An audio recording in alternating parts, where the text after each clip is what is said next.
तो hello students, आज हम स्टार्ट करने जा रहे हैं रोटेशनल मोशन का लेक्चर नंबर 2। तो आज के लेक्चर में हम क्या क्या देखने वाले हैं, सबसे पहले इन्हें देख लेते हैं क्या हमारे लर्निंग ऑब्जेक्टिव्स रहेंगे। सबसे पहले हम देखेंगे परपेंडिकुलर एक्सिस थ्योरम, फिर उससे रिलेटेड जो है मोमेंट ऑफ इनर्शिया कैलकुलेट करने के लिए पैरेलल एक्सिस थ्योरम, फिर जो है हम बात करने वाले हैं टॉर्क की, एंगुलर मोमेंटम की और काइनेटिक एनर्जी की रोटेशनल मोशन के साथ में। तो स्टार्ट करते हैं बच्चों आज का लेक्चर। मैं आपका फिजिक्स एजुकेटर धर्मवीर प्रजापति।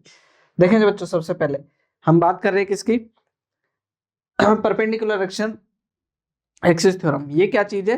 सबसे पहले तो हम इसको देखें कि ये जो थ्योरम है, इसको अगर मैं एक पॉइंट यहाँ पर लिख लूं तो वो ज्यादा बेहतर रहेगा। पहले तो कि ये जो थ्योरम है बच्चों, ये एक प्लेन जो ऑब्जेक्ट्स होते हैं, जो कि 2D ऑब्जेक्ट्स होते हैं ओनली, उन्हीं के लिए एप्लीकेबल होती है। ये किस तरीके से अभी हम देख लेंगे।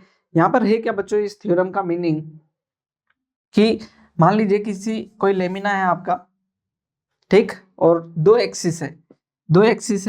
एक एक्सिस इस तरीके से एक्स डैश बोल देता हूं मैं इसको, और दूसरी एक्सिस जो है हमारी वो वाई डैश है, और दोनों एक दूसरे के परपेंडिकुलर है। दोनों क्या है, एक दूसरे के परपेंडिकुलर है, 90 डिग्री का एंगल है, सेम प्लेन में है। देन इसी प्लेन में है ना, इसी प्लेन में मैं इसको ऐसा बनाता हूँ, ज्यादा जो है आपको ठीक है, मैं ऐसे बनाता हूँ इसको, ठीक, इस तरीके से, ये वाई डैश, दो ये जो है एक्सिस है, एक ही प्लेन में है और दोनों क्या है, एक दूसरे से परपेंडिकुलर है, 90 डिग्री पर है। तो इनके पॉइंट ऑफ इंटरसेक्शन से जो एक्सिस पास हो रही होगी, यहाँ पर पॉइंट ऑफ इंटरसेक्शन से जो एक्सिस पास हो रही होगी, उसके about moment of inertia I Z Z होगा क्या, इन दोनों के मोमेंट ऑफ इनर्शिया का सम, इन दोनों एक्सिस के अबाउट मोमेंट ऑफ इनर्शिया का सम होगा। ठीक है, तो इसको याद रखना है। डेरिवेशन हमारे लिए उतना इंपॉर्टेंट नहीं है जितना कि हमारे इसको यूज करना। ठीक है, तो इसको देखेंगे यहाँ पर जो है, क्योंकि अभी यहाँ पर देख लें, ये प्लेन के लिए जो है ना, हम इसको देखा है, प्लेन है यहाँ पर, इसी प्लेन में ही क्या होंगी, दोनों एक्सिस होंगी। तो जो है 3D ऑब्जेक्ट्स के लिए ये जो थ्योरम है, ये एप्लीकेबल सुटेबल नहीं होगी, है ना। यहाँ पर एक बार रीड आउट कर लेते हैं इसको। The moment of inertia of a plane lamina about an axis, plane lamina perpendicular to its plane, इसके प्लेन के परपेंडिकुलर जो मोमेंट ऑफ इनर्शिया होगा is equal to the sum of moment of inertia about two mutual perpendicular axis in its own plane intersecting to each other at the point through which the perpendicular axis pass, है ना। तो जिससे जो है, जिस point से ये क्या हो रही है, पास हो रही है, उसी इंटरसेक्शन से जब ये पास होगी और ये दोनों क्या हो, परपेंडिकुलर हो, देन जो है इसका जो मोमेंट ऑफ इनर्शिया होगा इन दोनों के अबाउट मोमेंट ऑफ इनर्शिया का सम होने वाला है। क्लियर? तो जो है हम इससे चीजें कैलकुलेट कर सकते हैं बच्चों। देखेंगे वन बाय वन जो है कैसे हम इसका यूज करते हैं। सबसे पहले देखें, लास्ट क्लास में मैंने मोमेंट ऑफ इनर्शिया कैलकुलेट करवाया था रिंग के लिए, उसकी ज्योमेट्रिकल एक्सिस मतलब सेंटर, प्लेन के परपेंडिकुलर सेंटर से पास होने वाली एक्सिस के अबाउट। फिर हमने बात करी थी डिस्क की, डिस्क के लिए भी सेम ही बात करी थी, और उसी तरीके से हमने बात करी थी सिलेंडर के लिए भी, और solid cylinder, hollow cylinder, plate, और जो है होलो स्फीयर, सॉलिड स्फीयर्स, उन सब के लिए जो है हमने मोमेंट ऑफ इनर्शिया देखा था। उसी तरीके से जो है आज हम मोमेंट ऑफ इनर्शिया देखने वाले हैं यूज करके परपेंडिकुलर एक्सिस थ्योरम, है ना। तो यहाँ पर क्या कह रहे हैं, moment of inertia ring of a ring about an axis passing through the diameter of the ring. तो क्या कह रहे हैं, ये ऐसा है ना। तो इस वाली एक्सिस के जो ज्योमेट्रिकल एक्सिस है, इससे क्या करा था हमने, मोमेंट ऑफ इनर्शिया, इसको मैं सी डैश बोल देता हूँ ना, जो ज्योमेट्रिकल सेंटर से जो पास हो रही है। लेकिन ये क्या पूछ रहे हैं, डायमीटर के अबाउट जो है मोमेंट ऑफ इनर्शिया क्या होगा। तो डायमीटर जो है हमारा, ये एक डायमीटर होगा डी डैश, और दूसरा डायमीटर क्या होगा, डी डैश, ये भी क्या होगा, डायमीटर होगा, और दोनों जो है परपेंडिकुलर, जो है हमने डायमीटर इन्फिनिटी हो सकते, मैंने दो है परपेंडिकुलर जो है डायमीटर ले लिए। तो यहाँ पर जो है इसके अबाउट परपेंडिकुलर एक्सिस थ्योरम से सी सी डैश जो आएगा वो क्या आएगा हमारा, इन दोनों के मोमेंट ऑफ इनर्शिया का सम, वो क्या आ जाएगा D D dash plus I D D dash. ठीक है, तो ये जो है 2 टाइम्स हो जाएगा, 2i D D dash equal to I C C dash, then I D D dash equal to I C C dash by 2। ठीक, तो आई सी सी डैश क्या होता है, इसके about I C C dash आपको पता होना चाहिए, एम आर स्क्वायर होता है। क्या होता है, एम आर स्क्वायर। देन ये कितना हो जाएगा हमारा, M R square by 2, M R square by 2 हो जाएगा। तो आई डी डी डैश क्या आ गया हमारा, एम आर स्क्वायर बाई 2। इस तरीके से हम कैलकुलेट कर पाएंगे इसको। ठीक है, हम ऐसे यूज करेंगे।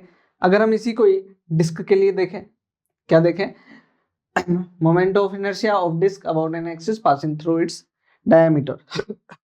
तो यहाँ पर देखना, जब हम डिस्क ले लेंगे तो डिस्क के लिए भी ऐसे ही कैलकुलेट करेंगे। यहाँ पर सी सी डैश, इसके अबाउट हमें पता है वो कितना होता है, I C C dash M R square by 2 होता है। ठीक है ना, और ये पूछ रहे हैं क्या, डायामीटर के अबाउट, तो ये एक डायामीटर डी डी डैश और एक और डायामीटर ले लेते हैं वो डी डी डैश। इसके अबाउट मोमेंट ऑफ इनर्शिया जो होगा वो कैसे कैलकुलेट करेंगे, फिर से परपेंडिकुलर एक्सिस थ्योरम लगा लेंगे। I C C dash equal to क्या आएगा हमारे पास में, I D D dash plus I D D dash, इन दोनों का सम हो जाएगा। तो हो जाएगा 2i डी डी डैश, ये I C C dash, then I D D dash जो है हमारा वो होगा आई सी सी डैश बाई 2। ठीक है, then I D D dash equal to I C C dash क्या है हमारे पास में, ये क्या है, M R square by 2 divide by 2। तो ये कितना आ जाएगा, I D D dash equal to M R square by 4। Clear, तो ये जो है हमारा मोमेंट ऑफ इनर्शिया हो जाएगा डायमीटर के अबाउट फॉर ए डिस्क।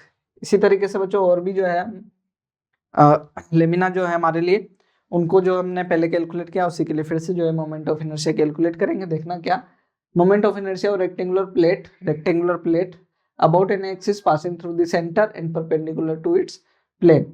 ठीक, यहाँ पर ये हमारी रेक्टेंगुलर प्लेट है, ये वाली लेंथ को हम L बोल दें और ये वाली लेंथ को क्या बोले, B बोल दें। तो ये पूछ रहे हैं कि इसके सेंटर से जो एक्सिस पास हो रही होगी,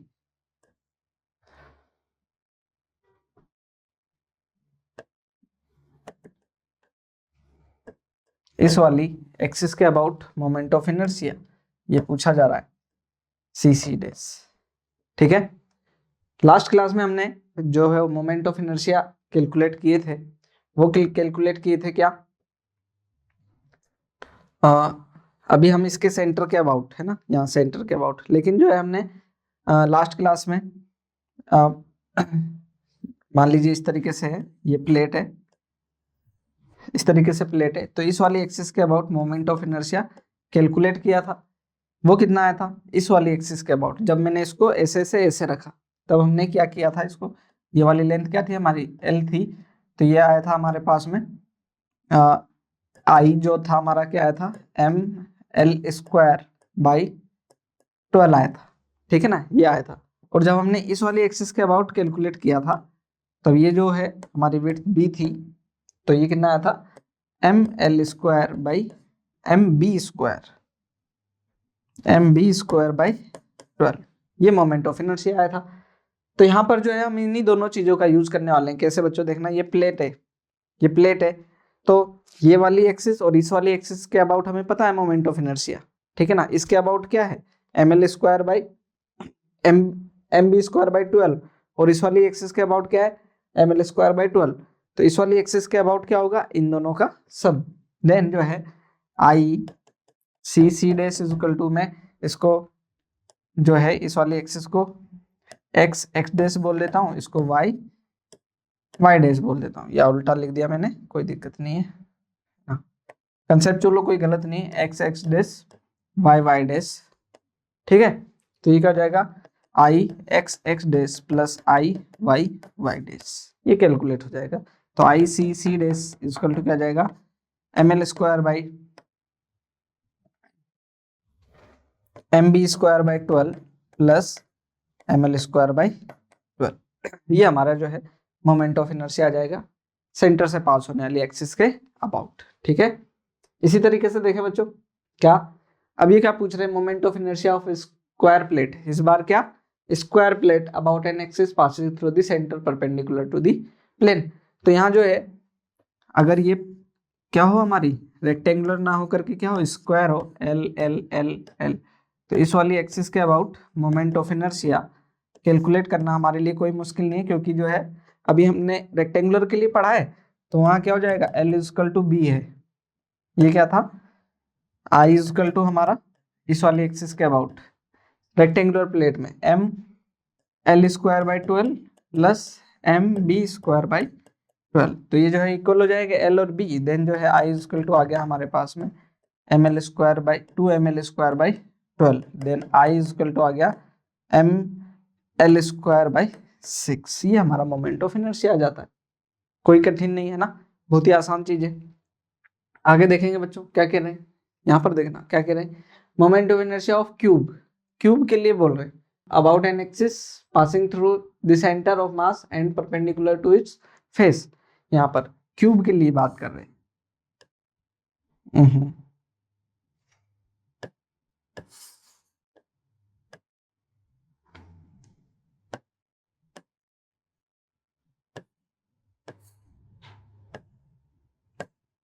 एक क्यूब ले रहे हैं ना, क्यूब के एक फेस से परपेंडिकुलर पास होने वाली एक्सिस के about moment of inertia calculate करने के लिए कह रहे हैं ना यहाँ पर।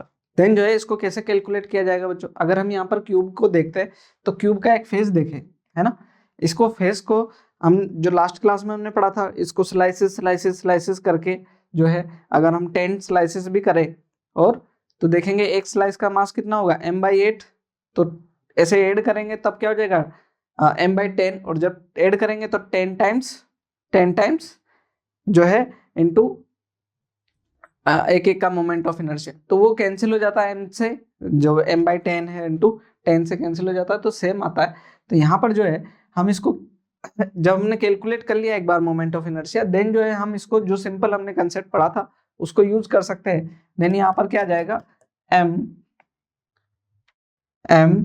एल स्क्वायर, जैसे इसका साइड एल है, स्क्वायर बाई 6 जो है वही मोमेंट ऑफ इनर्शिया रहेगा, कोई चेंज आने वाला नहीं है यहाँ पर, है ना। तो इस तरीके से जो है हम बच्चों यहाँ परपेंडिकुलर एक्सिस थ्योरम को यूज करें, ऐसे हम यूज करेंगे पैरेलल एक्सिस थ्योरम को भी, कुछ और चीजें हो तो उसको भी देख लेते हैं। एक क्वेश्चन है, इस क्वेश्चन को देख ले बच्चों, calculate the moment of inertia of uniform disc of mass 2 kg और रेडियस जो है इसका 1 मीटर दे रखा है, about the axis passing through the diameter, diameter से जो एक्सिस पास हो रही है उसके अबाउट मोमेंट ऑफ इनर्शिया, तो डायमीटर के अबाउट मोमेंट ऑफ इनर्शिया ये क्या होता है, अभी हम जानते हैं I equal to M R square by diameter के अबाउट, डिस्क है ना क्या है ये डिस्क है, तो एम आर स्क्वायर बाई 4, तो यहाँ पर देखें क्या क्या है हमारे पास में गिवन, m कितना है 2, r कितना है 1 का स्क्वायर बाई 4, तो क्या जाएगा 2/4 मतलब 1/2 kg मीटर स्क्वायर, बहुत ही आसान, ठीक है ना। इसी तरीके से एक और क्वेश्चन है उसको भी देख लेते हैं बच्चों, क्या कह रहा है, calculate moment of inertia of uniform rectangular lamina of mass 10 kg about the centroid axis perpendicular to the plane of lamina, जो है लेमिना के प्लेन के परपेंडिकुलर सेंटर से पास होने वाली एक्सिस के अबाउट। तो यहाँ पर रेक्टेंगुलर प्लेट है, रेक्टेंगुलर प्लेट के लिए क्या होता है मोमेंट ऑफ इनर्शिया सेंटर से पास होने वाली एक्सिस के about M L square by 12, क्योंकि यहाँ एल इस फॉर्म में दे रखा है तो हम इस फॉर्म में लेते हैं। अच्छा ये लेंथ और विड्थ दे रखी है ना रेक्टेंगुलर जो प्लेट है हमारी उसकी, रहेगा M B square by 12, solve कर लें आंसर आ जाएगा, बहुत ही आसान होगा। मास दे रखा है 10 kg, तो m बाहर ले लेते हैं, ये हो जाएगा 2 स्क्वायर और बाई 12 भी आ जाएगा, 2 का स्क्वायर प्लस ये हो जाएगा 3 के स्क्वायर, क्लियर। मास 10 है हमारा, तो 10/12 ये हो गया 4 + 9, ये आ जाएगा 130 / 12, तो 16 हो जाएगा, इसमें कोई दिक्कत नहीं होगी। आगे चले, आगे जो है हमारे पास में बच्चों क्या, parallel axis theorem. Parallel axis theorem क्या है, इसको जो है आपको बहुत ध्यान से देखना है, क्योंकि जब हम जितना भी कंसेप्ट पढ़ रहे हैं उसको कब जो है कंसाइज करने वाले हैं ना, एक साथ देखेंगे फिर। तो पहले इसको जो है परपेंडिकुलर एक्सिस थ्योरम देख लिया, वैसे ही जो है हमारे को क्या भी करनी है, पर पैरेलल एक्सिस थ्योरम भी कंप्लीट करनी है। तो यहाँ पर क्या होगा देखना, ये क्या कहते हैं कि कोई लेमिना है, कोई ये सभी तरीके के लिए जो है ना लेमिना के लिए एप्लीकेबल होगा। ये कोई लेमिना है बच्चों, इस तरीके से जो है क्या है, एक लेमिना हमने लिया है, उसका मोमेंट ऑफ इनर्शिया हमें पता है, इसके सेंटर के अबाउट, सी डैश सेंटर के अबाउट जो है मोमेंट ऑफ इनर्शिया हमें पता है, लेकिन ये पूछना चाह रहे हैं इससे किसी डी डिस्टेंस के ऊपर, किसी डी डिस्टेंस के ऊपर कोई एक्सिस हो, उसके अबाउट मोमेंट ऑफ इनर्शिया। तो इस ये जो मोमेंट ऑफ इनर्शिया आएगा, इसको जो हम कैलकुलेट करते हैं बच्चों, उसको कह देते हैं हम क्या, पैरेलल एक्सिस थ्योरम, क्योंकि ये जो एक्सिस है पैरेलल है। परपेंडिकुलर एक्सिस थ्योरम में क्यों कह रहे थे, क्योंकि वो यहाँ पर एक्सिस परपेंडिकुलर थी। यहाँ पर जो है इसको बोलेंगे हम डी डी डैश बोल रहे हैं।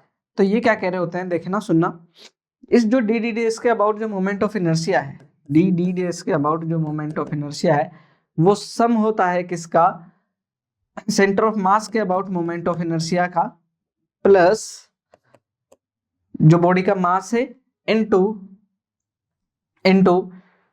Distance, square of distance between centre axis passing from the center and the axis from for which moment of inertia has to be calculated। उनके बीच में जो डिस्टेंस है उसके स्क्वायर के सम के इक्वल जो है इस वाली एक्सिस के अबाउट मोमेंट ऑफ इनर्शिया होता है। इसका ध्यान रखना होगा आपको, इसी को अप्लाई करना है। किस तरीके से होगा देखें, moment of inertia of body about any axis, किसी भी एक्सिस के about, is equal to moment of inertia about a parallel axis passing through the centre of mass passing through the mass plus the product of mass of the body, product mass of the body, product of mass of the body and square of distance between two parallel axes। ठीक है, जो parallel axis है उसके बीच में distances के square के सम के equal होती है। तो इसको याद रखें, बहुत जरूरी है। ठीक है, तिजोरी में बंद करके रख लें। क्लियर, देखें कैसे हम इसका यूज करने वाले, कैसे यूज करने वाले इसको भी देख लेते हैं। देखें यहाँ पर ठीक है ना, ये मैंने बता ही दिया था, सभी तरह की जो बॉडीज है उनके लिए वैलिड होता है ये moment of inertia of a solid cylinder, solid cylinder के लिए है ना, पूछ रहे हैं। इसको भी देख लेते हैं किस किस एक्सिस के अबाउट पूछ रहे, तो कुछ मैं करा देता हूँ, बाकी जो है हम न्यूमेरिकल के तौर पे भी कर सकते हैं, हम उसको न्यूमेरिकल पोर्शन माने, देन जो है हम उसको वैसे भी कैलकुलेट कर सकते हैं। देखना बच्चों यहाँ पर क्या कह रहे हैं, moment of inertia of solid cylinder. तो सॉलिड सिलेंडर के लिए हमने मोमेंट ऑफ इनर्शिया कल पढ़ा था, लेकिन वो पढ़ा था हमने इसकी ज्योमेट्रिकल एक्सिस के लिए। मैं ऐसा बनाता हूँ, ज्यादा अच्छा रहेगा। सॉलिड सिलेंडर जो है इसको हम एन डिस्क से बना हुआ जो है एलिमेंट अज्यूम करते हैं। तो मेरे को बताएं इस वाली एक्सिस के अबाउट हमें मोमेंट ऑफ इनर्शिया पता है, कल हम कैलकुलेट कर चुके, लास्ट क्लास में हम कैलकुलेट कर चुके हैं इसको, सी डैश ये कैलकुलेट कर चुके हैं। अब ये पूछ रहे हैं इस वाली एक्सिस के अबाउट, इस वाली एक्सिस के अबाउट, इसको मैं डी डी डैश बोल देता हूँ। इस वाली एक्सिस के अबाउट मतलब कि ये ऐसे रोटेट कराना चाहते हैं इसको, ये मान लीजिए ये सिलेंडर है, इस वाली एक्सिस के अबाउट ऐसे ऐसे ऐसे ऐसे वो रोटेट करे तो कर सकता है। ठीक है, तो इसका मास m है, रेडियस r है, तो लगाएं parallel axis theorem. Parallel axis theorem क्या कहेगी, I D D dash equal to I C plus M R square. I C क्या है हमारे सेंटर से पास होने वाली प्लेन के परपेंडिकुलर, क्या होता है M R square by 2 plus ये हो गया एम आर स्क्वायर। यहाँ डिस्टेंस आर है ना, ये रेडियस क्या है, रेडियस तो आर है, तो ये जो है कैलकुलेट हो जाएगा, ये हो जाएगा 3/2 M R square I D D dash. ठीक है, इस तरीके से कैलकुलेट कर सकते हैं। और देखना यहाँ पर इसी में ही मैं आपको और जो है थोड़ा कॉम्प्लेक्स करना चाहें, देखना बच्चों क्या कह रहे हैं, moment of inertia of a rod, ठीक, अबाउट एन एक्सिस passing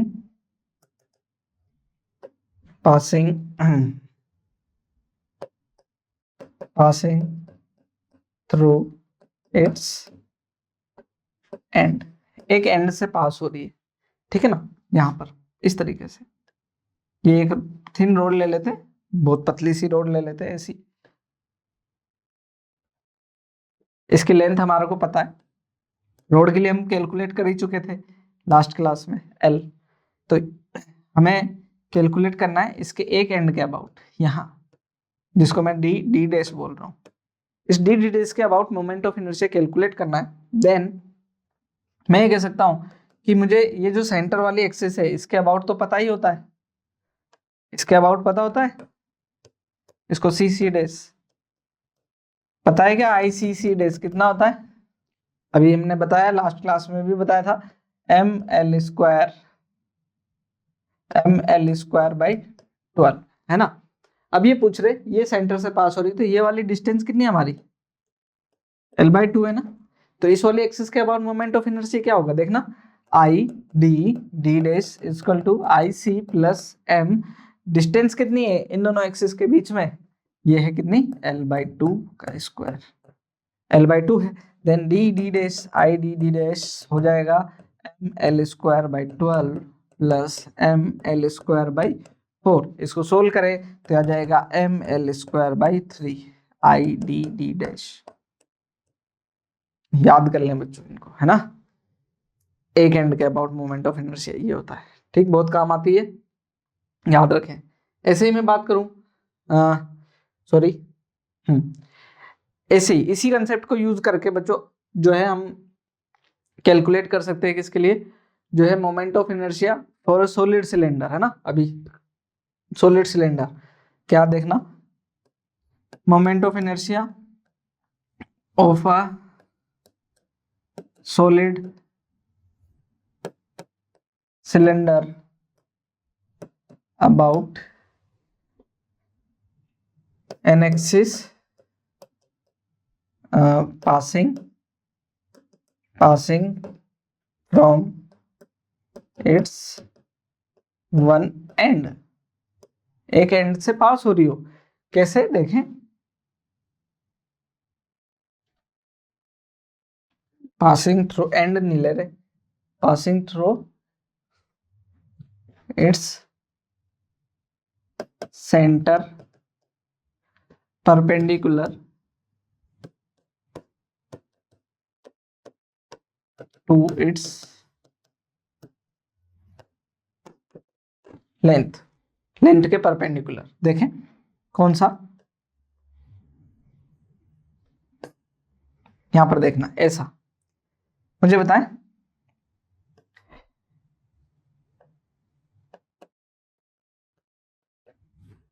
इस वाली एक्सिस के about moment of inertia calculate करने की बात कर रहे हैं बच्चों, है ना। यहाँ पर देखें, ये क्वेश्चन के तौर पे भी आप इनको जो है मान सकते हैं कि ये जो है हमारे क्वेश्चन प्रैक्टिस भी चल रहे हैं, क्योंकि parallel axis perpendicular axis theorem सारे कंसेप्ट यूज हो रहा है।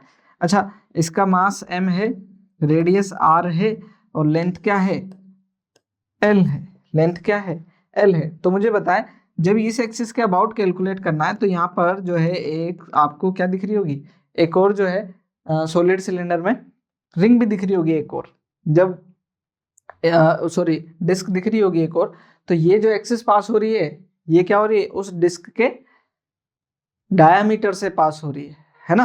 तो डायामीटर से पास हो रही है, देन डायामीटर से पास हो रही प्लस प्लस जो है ये लेंथ, लेंथ के क्या है, मिड से भी जा रही है, तो ये कॉम्बिनेशन होगा।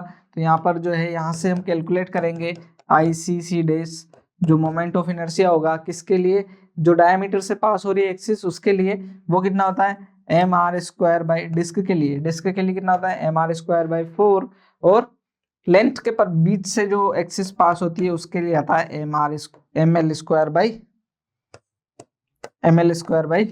12, ठीक है ना। इस तरीके से। होलो के लिए क्या आ जाता है यहाँ पर, mr²/2 आ जाता क्योंकि वहां रिंग होती। ठीक है, वैसे। और इसी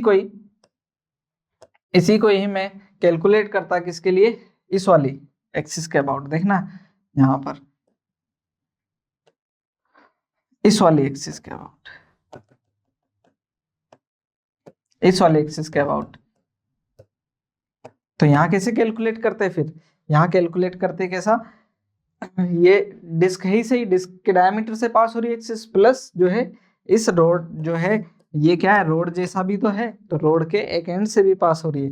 then I D dash equal to क्या जाएगा, mr²/4 प्लस ml²/3। ठीक है ना, तो ये भी जो है हमारे क्या हो गए, मोमेंट ऑफ इनर्शिया, ऐसे भी कैलकुलेट होगा।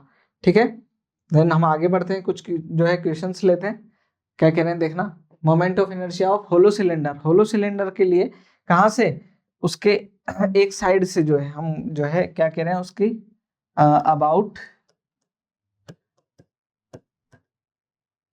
टेंजेंट के अबाउट। कैसा देखें,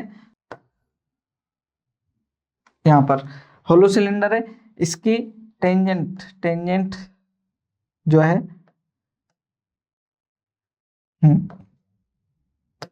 टेंजेंट, इस टेंजेंट के about moment of inertia calculate करा रहे हैं। ये है डी डैश।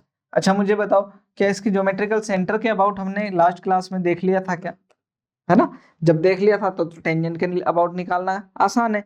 अच्छा डायमीटर के अबाउट कैलकुलेट करोगे क्या, यहाँ पे नहीं करोगे, क्यों? क्योंकि ये खुद ही डायमीटर के अबाउट थी, है ना? ज्योमेट्रिकल सेंटर इसका क्या होता है, एक्चुअली डायमीटर ही होता है। तो आई डी डी डैश क्या होगा, पैरेलल एक्सिस थ्योरम लगा दो, आसानी से कैलकुलेट हो जाएगा। ये हो जाएगा mr² होलो सिलेंडर, ये होता है 2/3 mr², क्या होता है 2/3 mr² प्लस mr²। कितना हो जाएगा ये, आई डी डी डैश हो जाएगा हमारे पास में 5/3 mr², ऐसा। इसी तरीके से हम जो है मोमेंट ऑफ इनर्शिया, ओके ये होलो सिलेंडर के लिए नहीं, मैंने इसको होलो स्फेयर के लिए कैलकुलेट कर दिया है ना। होलो स्फेयर के लिए देख लीजिएगा। ठीक है, होलो सिलेंडर के लिए तो मैंने कैलकुलेट कर ही दिया था इससे पिछले वाले पेज पे। आगे देखते हैं, क्वेश्चन है बच्चों। क्वेश्चन क्या कह रहा है, जो हमने थ्योरम्स पढ़ी है उन्हीं का यूज करके जो है कुछ क्वेश्चन है। देखना, 4 spheres having mass m and radius r placed at there centre, जो है 4 मास रखे हुए हैं ऐसे करके एक प्लेट के रोड स्क्वायर के कॉर्नर्स पर। Then moment of inertia of the system about an axis along one of the side of the square, किसी एक साइड के अलोंग। तो मतलब कि ये ऐसा जो है, हम एक एक्सिस ले लेते हैं, हमारे लिए ज्यादा बेहतर जो है कैलकुलेट करना हो जाएगा। इस वाली एक्सिस के about moment of inertia calculate करने के लिए कह रहे हैं। तो यहाँ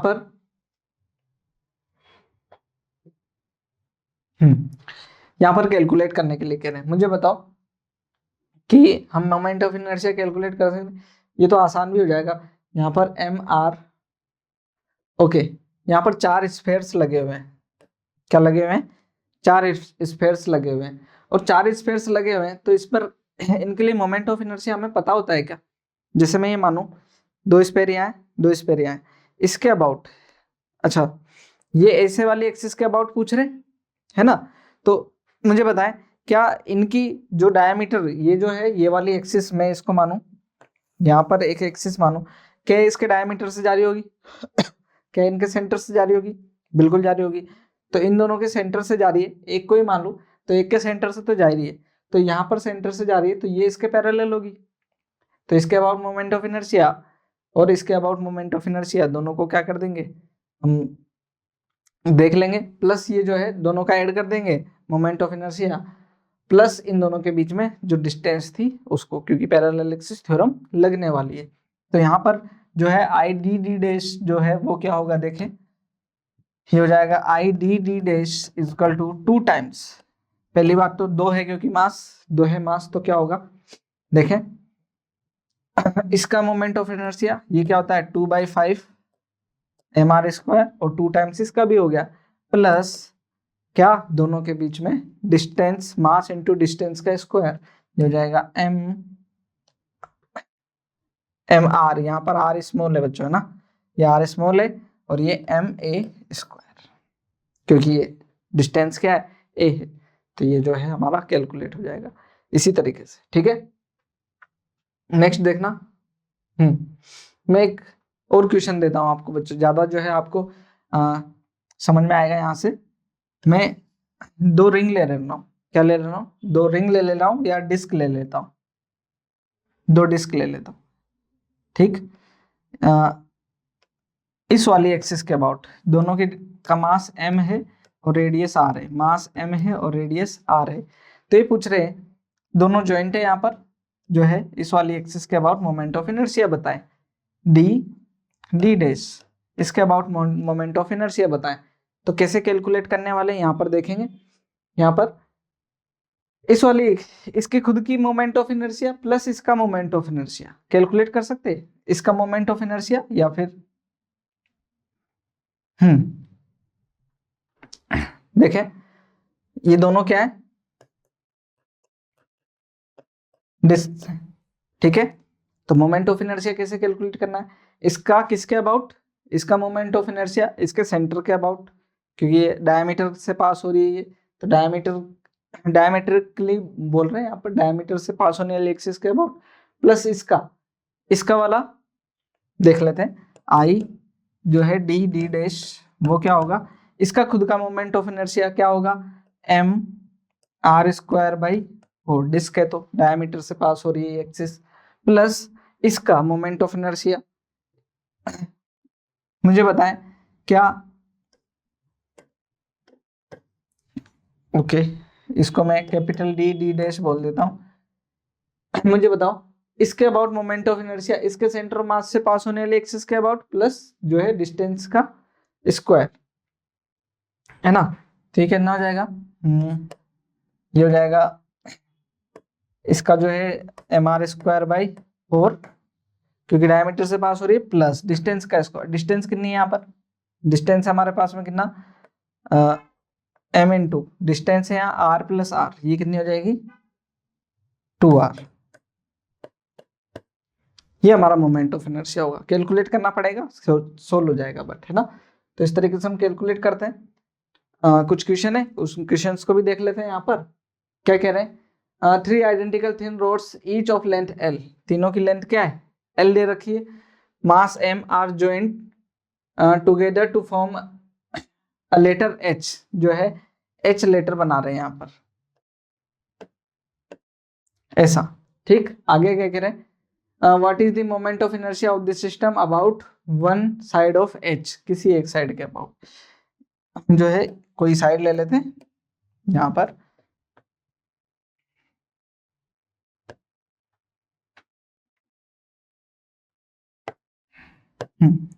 इस साइड के about moment of inertia calculate करा रहे हैं हमारे से, इसको हम डी डैश बोलते हैं।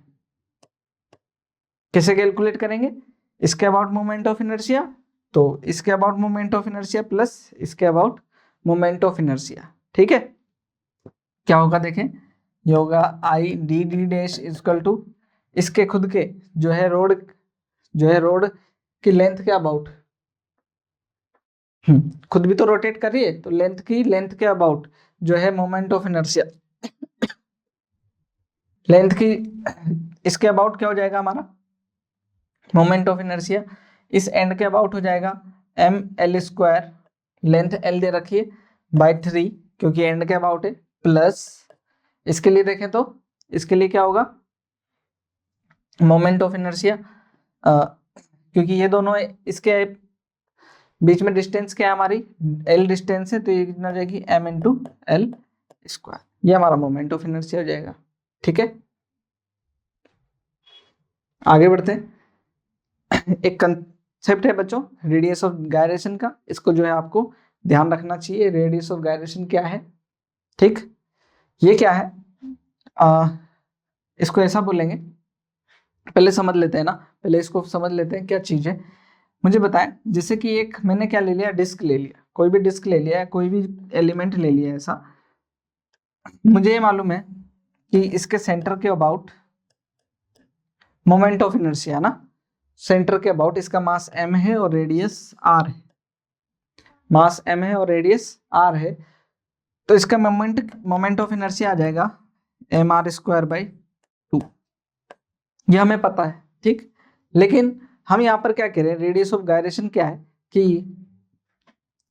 इस डिस्क की जगह क्या करें, इस डिस्क की जगह हम क्या कर दें, एक मास ले लें, दूसरा पॉइंट मास ले लेते हैं। क्या ले लें, एक रिजिड मास ले लिया, पॉइंट मास, और उससे उसके लिए यहां से मोमेंट ऑफ इनर्शिया कैलकुलेट करें, और वो मोमेंट ऑफ इनर्शिया उतना आना चाहिए जितना कि क्या आ रहा है, इस डिस्क के लिए आ रहा है अभी।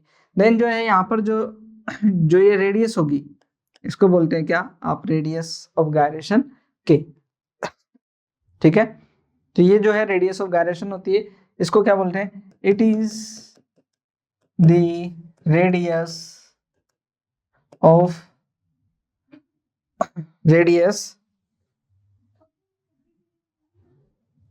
about the axis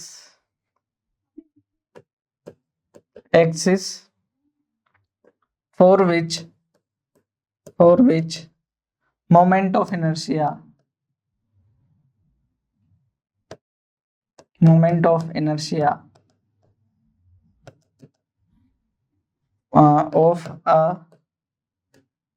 of a mass is similar to the moment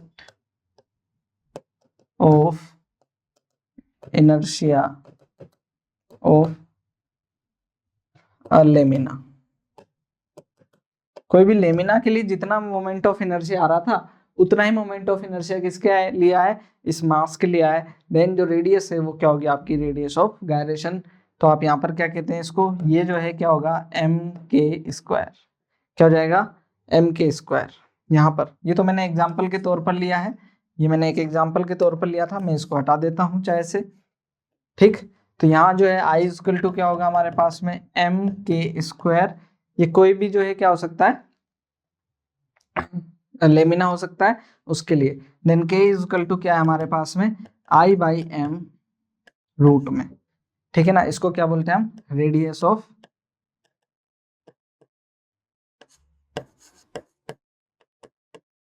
gyration, ठीक है।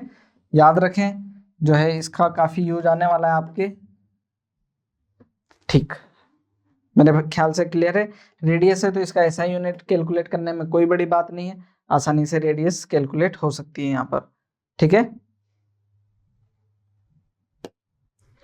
देखें यहाँ पर अलग अलग एलिमेंट्स के लिए क्या कर सकते हैं हम, रेडियस ऑफ गायरेशन कैलकुलेट कर सकते हैं। अभी यहाँ पर जैसे कि मुझे बताएं, अभी ये जो एग्जांपल हमने लिया था, कौन सा, फॉर डिस्क लिया था। देन जो है हमारे पास में क्या हो जाएगा,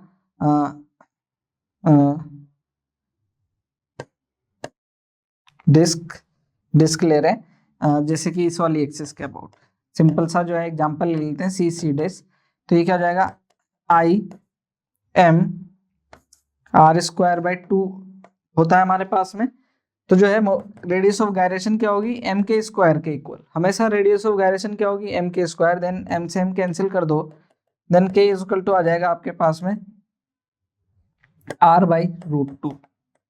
इधर से R से रूट कैंसिल हो जाएगा, इसको रूट इधर लेकर के आएंगे तब, और जो है इधर यहाँ पर रूट बन जाएगा, ठीक है। तो इस तरीके से जो है आप हर एक एलिमेंट के लिए क्या कर सकते हो, जो भी हमने लेमिना पढ़े हैं सबके लिए रेडियस ऑफ गायरेशन कैलकुलेट किया जा सकता है ना, ठीक है। आगे बढ़े कुछ जो है जरूरी कंसेप्ट है जिनको हमें याद रखना जरूरी है।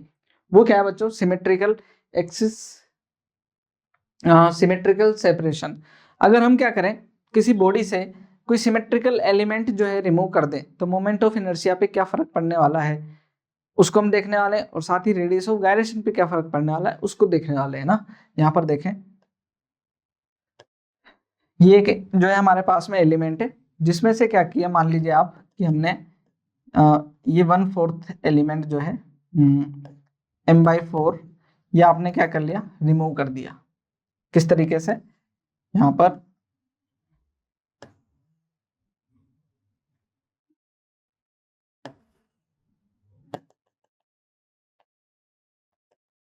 ये आपने, देन जो है मोमेंट ऑफ इनर्शिया पे क्या फर्क पड़ेगा, इसको हम जो है देखना चाह रहे हैं। ठीक, या मोमेंट ऑफ इनर्शिया क्या होगा बच्चों, आई इजकल टू क्या होगा, m/4, मास क्या हो गया, हाफ 3/4 रह गया, m/r²। ठीक है, जो है रेडियस जो भी होगी m/4, 3m/4 mr² moment of inertia रह गया। लेकिन अगर जब हम रेडियस ऑफ गायरेशन की बात करें, तो ये क्या होता है, रूट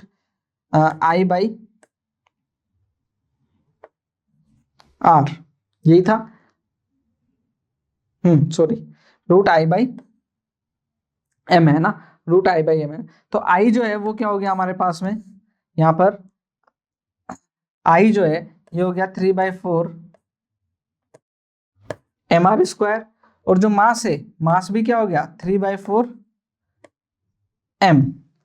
m भी तो 3/4 रह गया। देन जो है ये कैंसिल हो गया, 3/4 से 3/4 m से m कैंसिल हो गया, नहीं, मास 3/m, m से m कैंसिल हो गया, 3/4 से 3/4 r² बचा, यहाँ पर r। Then k equal to फिर से क्या आ गया, r। अगर हम I इक्वल टू mr², अगर हम मोमेंट ऑफ इनर्शिया ले रहे थे स्टार्टिंग में, तो mk² का था, तो r इक्वल टू क्या था, k था। देन जो अभी भी क्या आ रहा है, r इक्वल टू k ही आ रहा है। तो जो है यहाँ पर क्या होगा, मोमेंट ऑफ इनर्शिया सेम रहने वाला है, कोई चेंज नहीं आएगा। ठीक, लेकिन मोमेंट ऑफ इनर्शिया चेंज होगा, रेडियस ऑफ गायरेशन में कोई चेंज नहीं आने वाला है, तो इस चीज का ध्यान रखेंगे। यहाँ पर अगर अनसिमेट्रिक जो है आपने क्या किया, सेपरेट किया, अनसिमेट्रिक एलिमेंट जो है सेपरेट किया, देन जो है यहाँ पर जैसे ये कोई एलिमेंट है और यहाँ से आपने क्या किया, इस तरीके का कोई पीस आपने रिमूव कर दिया यहाँ पर,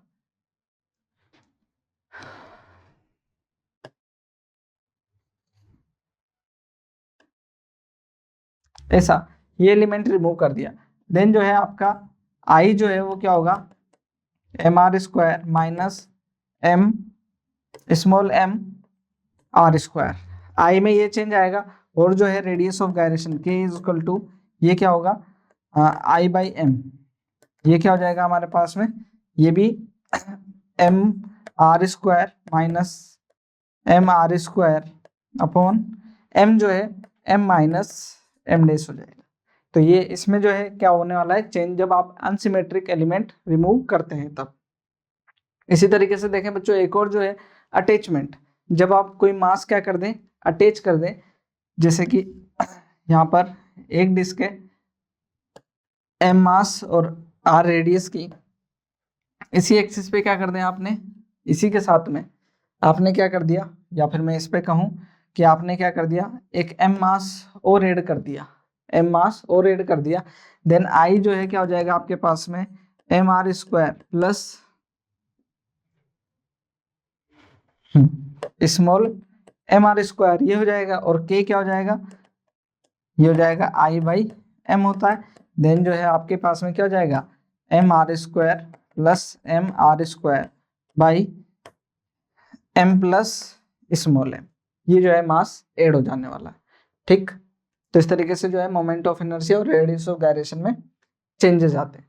ठीक, तो बच्चों अब हम एक नई चीज देखने जा रहे हैं, वो है मोमेंट ऑफ फोर्स, जिसको हम टॉर्क के नाम से बोलते हैं ना। तो ये टॉर्क क्या है, इसको, टॉर्क ऐसी क्वांटिटी है बच्चों, इसको जो है आप कई बार जो है फील करते हैं, फील करके पढ़ाया जाता है। तो फील करके ऐसा बोला जाता है कि जो है गेट को आप जो है क्लोज करें, या स्क्रू है, स्क्रू ड्राइवर उसको घुमाएं, व्हील को रोटेट कराएं, है ना, उसके हैंड पर जो है जो है ना, जैसे टायर होता है ना, उसको आप क्या करें, हाथ से घुमाएं सरफेस पे फोर्स लगा करके, देन जो है उस तरीके से फील करके जो है टॉर्क को बताया जाता है। लेकिन जो है यहाँ पर डेफिनेशन जो है वो इंपॉर्टेंट है। डेफिनेशन इसलिए इंपॉर्टेंट है बच्चों कि कई बार ऑब्जेक्ट नहीं भी घूम रहा होता है तब भी आपको टॉर्क कैलकुलेट करना होता है, ठीक है ना।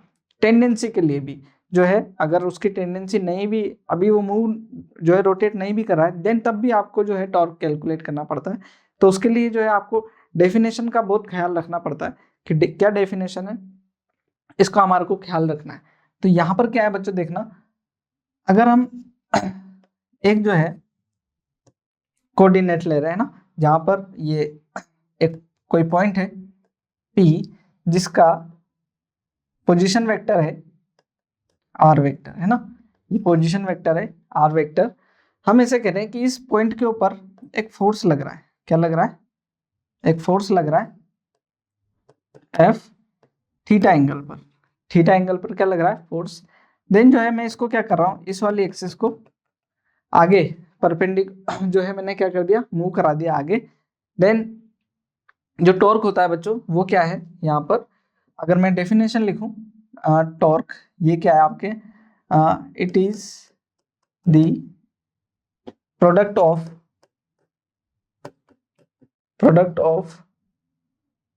फोर्स टू डिस्टेंस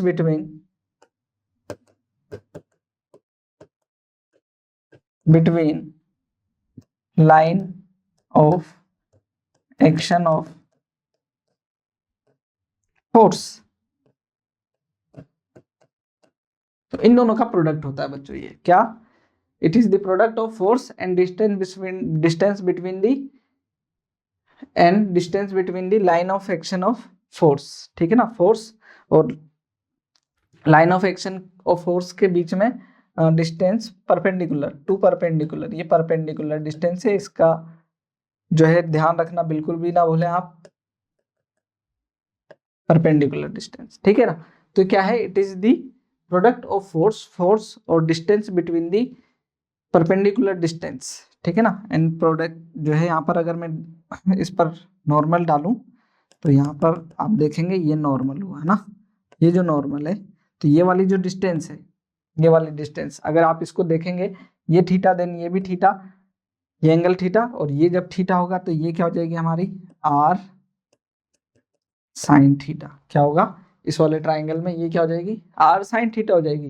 देन इसको हम रिप्रेजेंट करते हैं बच्चों एक सिंबल से, इसको बोलते हैं क्या, ग्रीक लेटर है ये आपका एक, जिसको बोला जाता है टॉर्क। तो टॉ इज इक्वल टू क्या है हमारे पास में देखें, फोर्स और distance, perpendicular distance between force line of action of force from कहां से, जहां से रोटेशन हो रहा है, इस चीज का हमारे को ध्यान रखना है। देन जो टो इज इक्वल टू क्या आ गया हमारे पास में, एफ आर साइन थीटा, इसको वेक्टर फॉर्म में जब आप देखेंगे, then R vector cross F vector जो है हमारा क्या हुआ, एक ये वेक्टर क्वांटिटी निकल करके आती है जिसको हम टॉर्क बोलते हैं ना, इसका ध्यान रखें। अगर हम इसके एसआई यूनिट की बात करें, एसआई यूनिट, तो यहाँ पर इसके एसआई यूनिट देखेंगे तो ये हो जाएगा मीटर और ये हो जाएगा न्यूटन मीटर, जिसको हम जूल भी बोल सकते हैं क्योंकि न्यूटन मीटर तो जूल भी होता है ना तो आप जो है इसको देखेंगे अगर, तो इसकी जो यूनिट है वो एनर्जी की यूनिट के इक्वल है ना। तो यहाँ पर जो है ये इंपॉर्टेंट है बच्चों, कई बार जो है क्वेश्चंस में फंसा देता है कि जो है पूछते कई बार कपल जो है ग्रुप बना करके कि किन दो क्वांटिटी के डायमेंशन इक्वल है, तो वो जो है आपको ध्यान रखना होता है, वहां पर आपको जो है अच्छे से इसका यूज करना आना चाहिए, डायमेंशन को जो है देखना आना चाहिए, ठीक है। यहाँ पर देखें, अगर इस चीज को ऐसा देख रहे हैं, देन आप इसको समझें कि जब आप क्या करते हैं, जब किसी ऑब्जेक्ट को रोटेट कर रहा होता है ना, रोटेट कर रहा होता है, देन जो है यहाँ पर टॉर्क का कंसेप्ट बहुत इंपॉर्टेंट हो जाता है। किस तरीके से इसको देखें कि अभी ये किसी एंगल पर है, देन ये जो ऑब्जेक्ट है, मान लीजिए ये ऑब्जेक्ट है, ये पोजीशन वेक्टर है आर, इस पर फोर्स इस डायरेक्शन में लग रहा है, देन जो है ये मान लीजिए ये ऑब्जेक्ट है, इस पर फोर्स इस डायरेक्शन में लगा, देन ये क्या करेगा, इसको रोटेट करा सकता है इस डायरेक्शन में, है ना। तो ये क्या कर सकता है, रोटेट कर सकता है। जब रोटेशन है मतलब टॉर्क जो है आपका एप्लीकेबल हो सकता है। यहाँ पर आगे देखेंगे, अगर हम देखें कुछ एंगल्स की बात करें, यहाँ पर टॉर्क कब मैक्सिमम और कब मिनिमम होगा, देन जो है इफ थीटा जो है 0 डिग्री है, थीटा क्या हो 0 डिग्री हो, तो यहाँ पर अगर हम 0 रखेंगे तो साइन 0 0, देन टो क्या हो जाएगा 0, जो कि मिनिमम टॉर्क है। ये क्या चीज हुआ, मान लीजिए ये आपका एक गेट है ना, और आप फोर्स लगा रहे हैं ऐसे, है ना, फोर्स लगा रहे हैं ऐसे, फोर्स और लाइन ऑफ फोर्स क्या हो जाएगा, टॉर्क का डेफिनेशन क्या है, product of force and distance between the perpendicular distance between the line of action of force. तो ये फोर्स हो गया और इसी की line of action of force से डिस्टेंस कितनी हुई 0, कोई डिस्टेंस नहीं, देन जो है टॉर्क क्या आ गया आपका 0। अगर मैं इसको ऐसा कहूँ, आप ऐसे फोर्स लगाए, सॉरी मैं ऐसे फोर्स लगा रहा हूँ, तो ये अगर इस डायरेक्शन में फोर्स लगाएंगे तब भी जो है टॉर्क नहीं होने वाला है। अगर मैं इसको यहाँ पर किसी एंगल पर फोर्स लगाने लगूँ, देन ये रोटेट हो सकता है ना, ये फिक्स एक्सिस है। तो सबसे ज्यादा टॉर्क कब होगा, जब आप क्या करेंगे इसको 90 डिग्री पर क्या लगाएं, फोर्स लगाएं, देन जो है थीटा क्या हो हमारा 90 डिग्री हो, देन टो क्या होगा आपका मैक्स होगा, वो होगा क्या एफ आर, क्या होगा एफ आर। इसका ध्यान रखें और जो है इनको यूज करें बच्चों। किस तरीके से यूज करना है, एक हम जो है क्वेश्चन करके देख रहे हैं यहाँ पर, ठीक है। अभी ये तो हमने बता दिया था, unit of torque can not be written as joule, जो हम जूल की फॉर्म में नहीं लिखते because joule is the use specially for work and energy, इसलिए मैंने जो है यहाँ पर लिखा भी नहीं है ना। न्यूटन मीटर जूल भी हम लिख सकते थे, लेकिन उनका जो है डायमेंशन इक्वल है ना, डायमेंशन इक्वल है, यूनिट जो है उसका जूल जैसा ही है, लेकिन हम क्या है क्योंकि अलग अलग क्वांटिटी, इस वजह से हम इसको लिख नहीं रहे, क्वांटिटीज अलग अलग हैं ये बेसिकली, ठीक। तो हम इसको अलग से क्या कर रहे हैं अभी इस खात में इसके नहीं लिख रहे, लेकिन जो है ये किसके जैसे डायमेंशन रखती है, एनर्जी जैसा डायमेंशन रखती है। जैसे कि क्वेश्चन है हमारा, यहाँ पर देखें बहुत ही आसान जो है न्यूमेरिकली क्वेश्चन है, क्या कहने देखना, a force F vector is equal to 2i cap plus 3j cap plus k cap act at a point 2 minus 3 1, then the magnitude of torque of this force about 002 will be। तो क्या करना है बच्चों, आपको to is equal to क्या हो जाएगा आपका r vector cross f vector. इसका डायरेक्शन बच्चों राइट हैंड थंब रूल से कैलकुलेट कर सकते हैं, आसानी से आ जाएगा हमारे पास में। टॉर्क का कैलकुलेशन करने के लिए डायरेक्शन जो है रिक्वायर्ड होती है, तो ये क्या कर सकते हो आप, मैट्रिक्स यूज कर सकते हो, यहाँ पर डायरेक्ट भी कर सकते हो, है ना। ये क्या हो जाएगा आर यहाँ पर, ठीक, इस पॉइंट पर लग रहा है और इस पॉइंट के अबाउट, ठीक है ना।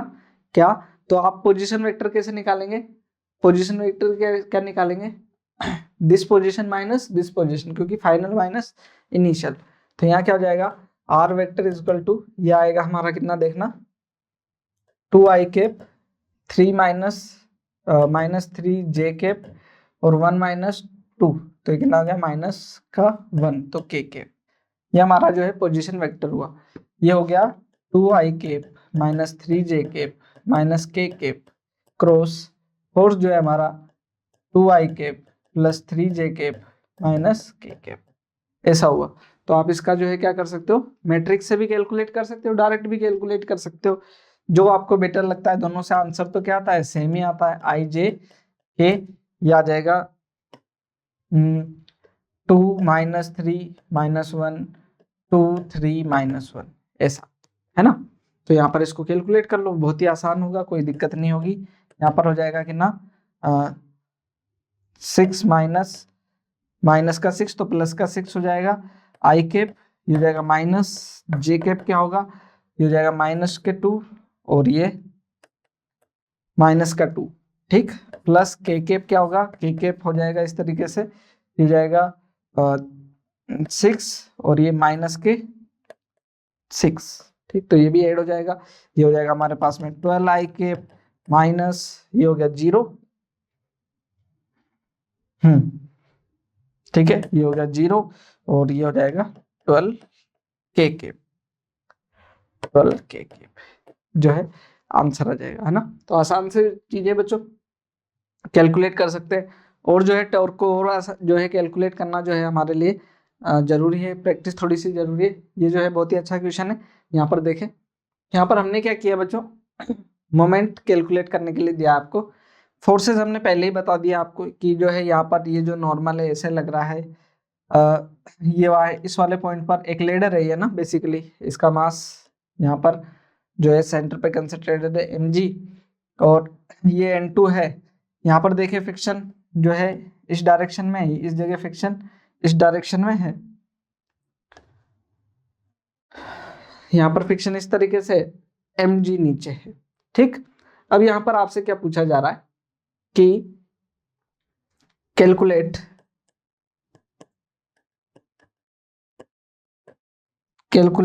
टॉर्क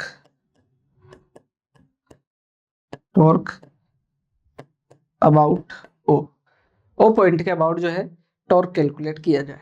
तो कैसे कैलकुलेट करेंगे बच्चों, यहाँ पर देखें बेसिकली टॉर्क जो है वेक्टर क्वांटिटी है, तो ऐड कर सकते हैं। यहाँ पर देखें इस पॉइंट के अबाउट आपको टॉर्क देखना है, तो यहाँ से अलग अलग फोर्सेस को देखते जाओ, ऐड जो है क्या करते जाओ, टॉर्क देखते जाओ। फ्रिक्शन फोर्स के लिए देखें, पहले इस वाले फोर्स के लिए देख लेते हैं, एक स्टार्ट करते हैं यहाँ पर। तो ये देखें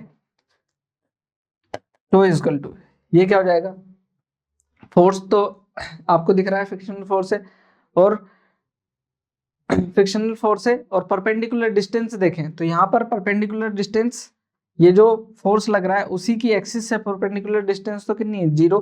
तो यहाँ पर टॉर्क क्या आ गया फ्रिक्शन की वजह से, 0। यहाँ पर देखें, फिर से देखें, डिस्टेंस और परपेंडिकुलर डिस्टेंस जो है वो है नहीं, इसी की एक्सिस के अबाउट है, तो यहाँ पर ये भी क्या हो गया, 0।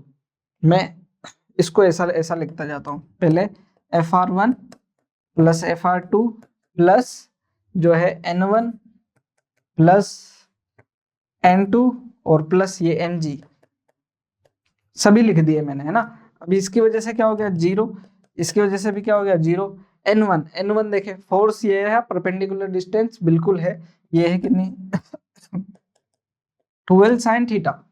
N2 देखे, N2 देखते तो उसके साथ भी क्या है, परपेंडिकुलर डिस्टेंस है, वो क्या हो जाएगी 2L, अच्छा फोर्स भी लिखना था मुझे यहाँ पर, N1 ये हो जाएगा 12 sin थीटा। N2 अगर मैं डायरेक्शन भी डायरेक्शन देखूं तो यहाँ पर क्या होता है, R क्रॉस F, है ना। तो N1 के लिए देखना, R इस डायरेक्शन में, F इस तरफ है, तो टॉर्क किधर आया, बाहर, इसके लिए आया बाहर, और इसके लिए देखूं तो इसके लिए डिस्टेंस इधर है और फोर्स इधर है, देन इसके लिए क्या है, अंदर, देन जो है ये क्या हो जाएगा, माइनस, ये वाला जो होगा क्या, माइनस, इसको मुझे ऐसा लिखना पड़ेगा, माइनस का। ठीक, अब बचा क्या, mg की वजह से देखें mg ये मिड पॉइंट पर है, तो ये डिस्टेंस कितनी हो जाएगी हमारी, हाँ ये वाली डिस्टेंस पूरी जो है 2l है, तो ये 2l कोस थीटा, तो ये क्या हो जाएगी, l कोस थीटा, क्या हो जाएगी, l कोस थीटा, और फोर्स जो है हमारा mg। अच्छा इसमें पॉजिटिव होगा नेगेटिव होगा, इसको देख लेते हैं। यहाँ पर हमारी जो है लेंथ इधर है, डिस्टेंस इधर है, डिस्टेंस ये रही, पोजीशन ये रहा, mg नीचे, तो अंदर अंदर वाले को क्या लिया हमने, माइनस, देन ये भी क्या हो जाएगा, माइनस। ठीक, जो है हमारा कैलकुलेट हो गया। ठीक, तो इस तरीके से moment of energy, sorry torque जो है हम कैलकुलेट कर सकते हैं बच्चों। एक जो चीज है यहाँ पर टॉर्क से रिलेटेड, अगर जो है हमारे पास में if two forces acting, two opposite है ना, two opposite forces acting on a body on different line of axis, then the forces क्या, then forces are called ठीक, called couple, कपल जो है ये फोर्स जो है ये क्या हुआ, कपल जो है कहलाएगा, लेकिन इनका line of action of force क्या होना चाहिए, action of line of action जो है वो क्या होनी चाहिए, अलग होनी चाहिए, ठीक ना, टू और मोर। यहाँ पर देखें, एक इधर लग रहा हो और एक क्या लग रहा हो इधर, देन ये क्या होगा, आपका कपल होगा। इस तरीके से जो है आपको इसको बस इस फॉर्म में इतना ही ध्यान रखना है ना। तो ये जो है यहाँ पर क्या करेगा, कपल। कपल बेसिकली क्या कर रहा था, रोटेशन में जो है आपको अपोजिट होना चाहिए, तो ये रोटेट करा देगा, है ना। सिंगल फोर्स तो रोटेट करा नहीं सकता है इसको, अगर एक एंड पे फिक्स ना हो तो जो है कपल क्या करा सकता है, रोटेट करा सकता है। तो इस चीज का भी ध्यान रखना है हमारे को। ऐसा है, अब जब एक से ज्यादा फोर्स लग रहे होते हैं तो जो है बॉडी क्या हो सकती है, इक्विलिब्रियम में हो सकती है। इक्विलिब्रियम से होने का मतलब जो है नेट फोर्स जीरो होना ही नहीं है बच्चों यहाँ पर, ठीक है। नेट फोर्स जीरो ही हो तभी क्या होगा, इक्विलिब्रियम होगा, ऐसा जरूरी नहीं है। जो है हम क्या कह सकते हैं, नेट फोर्स जीरो इक्विलिब्रियम होने के लिए रोटेशनल इक्विलिब्रियम होना भी जरूरी है। अगर नेट इक्विलिब्रियम चाहिए तभी तो क्या चाहिए आपको, नेट फोर्सेस का सम होना भी जरूरी है और नेट टॉर्क का सम होना भी जरूरी है। तो हम यहाँ पर क्या कहते हैं, इफ नेट टॉर्क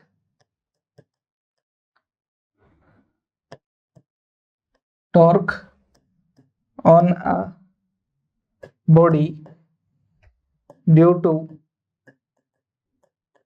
टू और मोर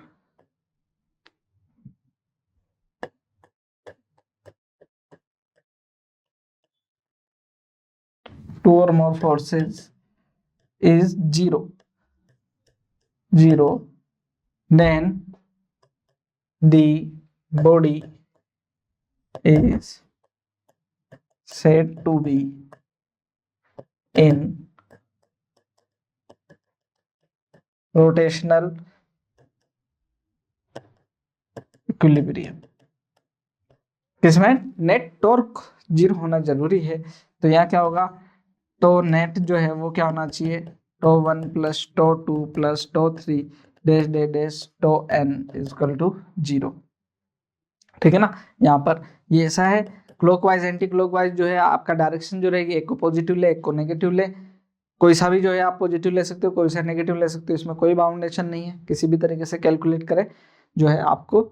बस ये ध्यान रखें कि जो है नेट फोर्स जीरो होने से क्या नहीं आता, इक्विलिब्रियम नहीं आता है पूरी तरीके से। क्या आना चाहिए, नेट टॉर्क भी जीरो होना चाहिए, ठीक है ना।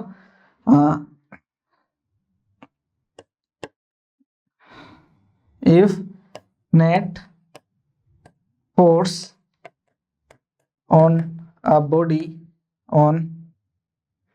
body is zero, then it is not necessary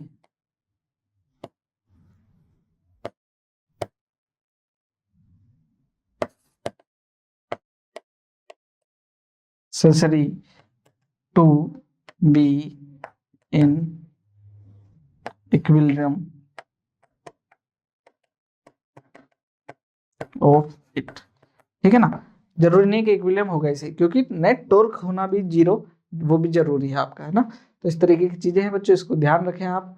rotational equilibrium क्या कह रहे हैं देखना, यहाँ पर नोट था, a body can not be rotational equilibrium under the action of single force. Single force के अंडर में रोटेशनल इक्विलिब्रियम आ ही नहीं सकता है, ठीक है ना, passing through the axis of. If a body is in rotational equilibrium under the action of three forces, then line of action of three forces must be concurrent और पैरेलल।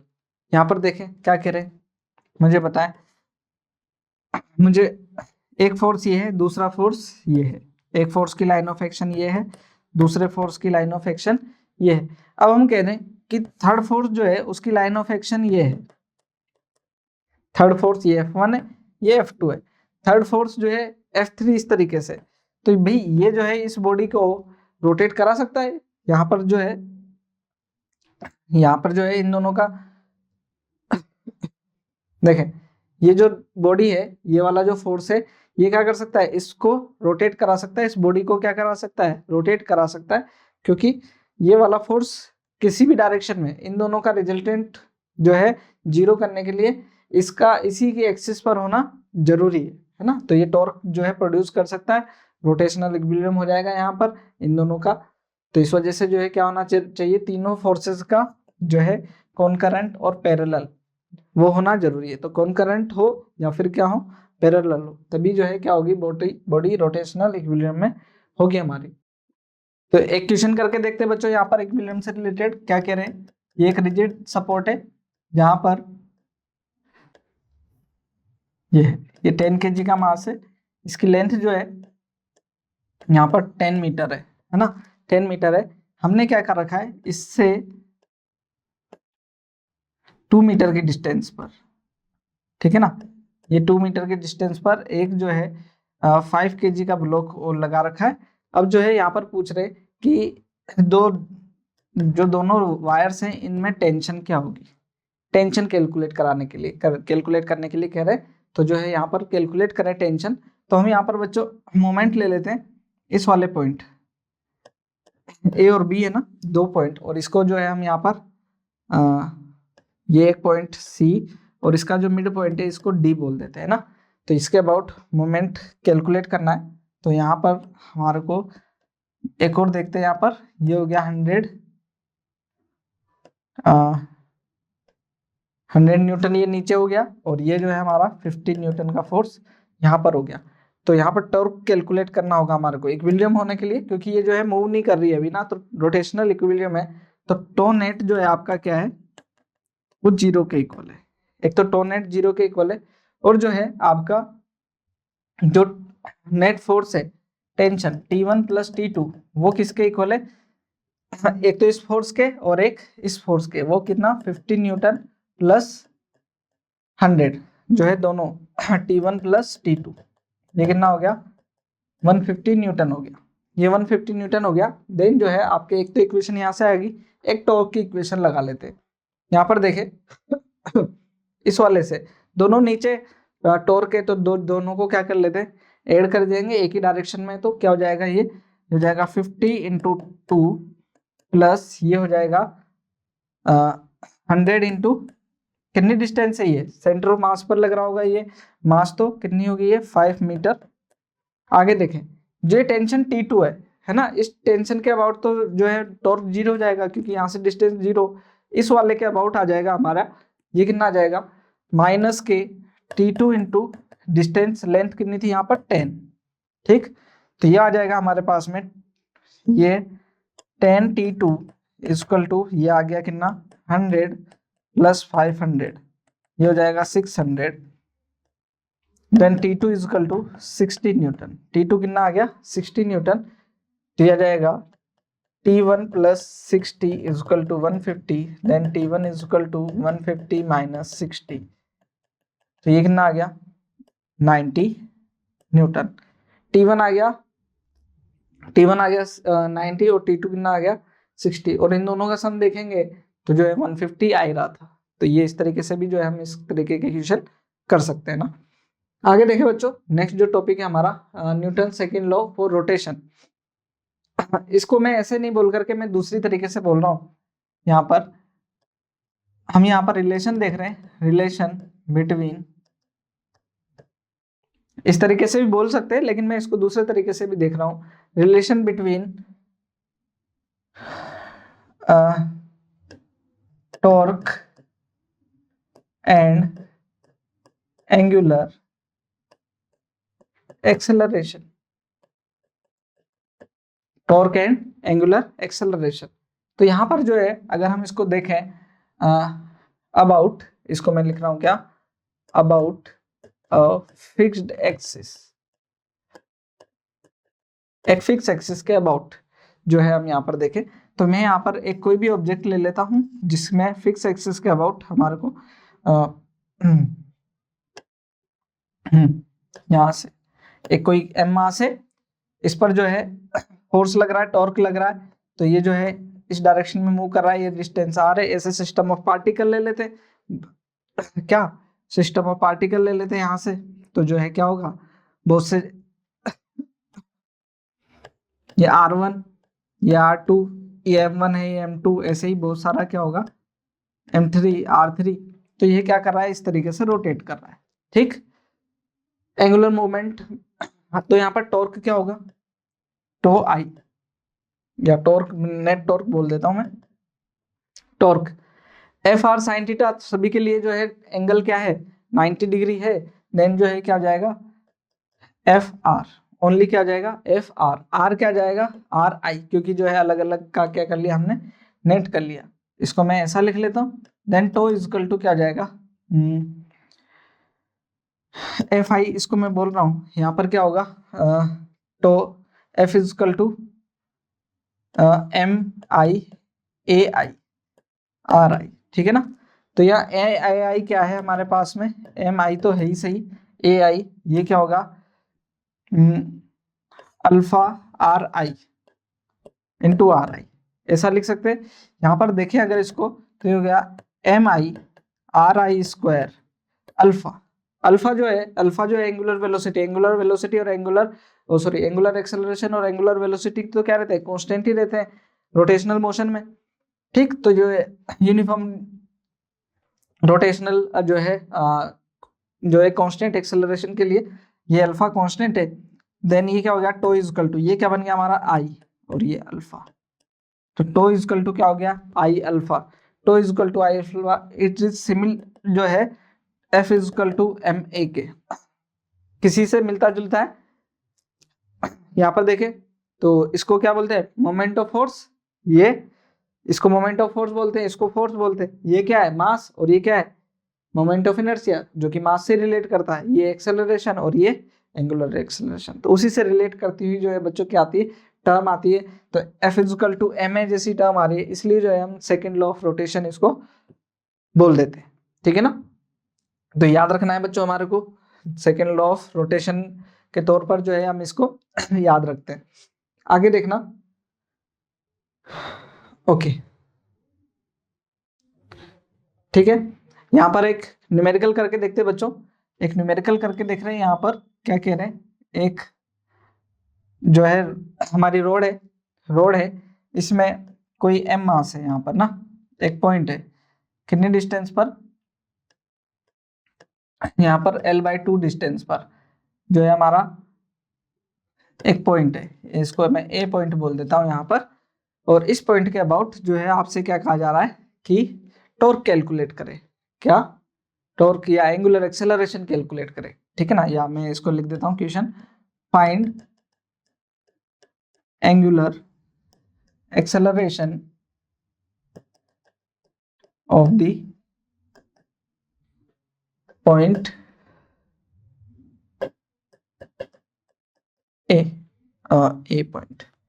ए point का एंगुलर एक्सेलरेशन। अब वो किस तरीके से, यहाँ पर क्या कर रहे हैं बच्चों, इसको यहाँ पर फिक्स किया, यहाँ पर इसको फिक्स किया हुआ है, और हमने क्या किया, यहाँ से जो है इसको कट कर दिया। जैसे ही कट के रोटेट करेगी, बिल्कुल रोटेट करेगी तो इसका पाथ जो है सर्कुलर पाथ होगा। तो यहाँ पर जो है हम रोटेट करेगी, तो यहाँ पर हम इसका एंगुलर एक्सेलरेशन कैसे कैलकुलेट, तो टो इजकल टू क्या होगा हमारा, I alpha, tau is equal to क्या होगा, आई अल्फा, टो क्या होगा हमारा एफ इंटू आर, एफ क्या होगा एम जी, और आर क्या होगा L/2, आई क्या होगा एम एल स्क्वायर बाई 3, क्योंकि इस पॉइंट पूरा रोटेट कर रही है ये, है ना, और ये अल्फा, ये कैलकुलेट करना है। तो एल से एल कैंसिल हो गया, ये आ गया बच्चों एम से एम कैंसिल होकर के 3/2G अपॉन में एल अल्फा, ये अल्फा आ जाएगा हमारा, कैलकुलेट हो जाएगा इस तरीके से, ठीक है ना। तो ये जो है हमारे को कैलकुलेट करना है, ठीक है। तो आपसे बच्चों नेक्स्ट लेक्चर में मिलते हैं हम, फिर इस चैप्टर को आगे बढ़ाते हैं। ये जो चैप्टर है आपके लिए बहुत इंपॉर्टेंट है। मिलते हैं बच्चों आपके लिए नेक्स्ट लेक्चर में मिलते हैं आपसे बच्चों नेक्स्ट लेक्चर में। तब तक के लिए थैंक यू।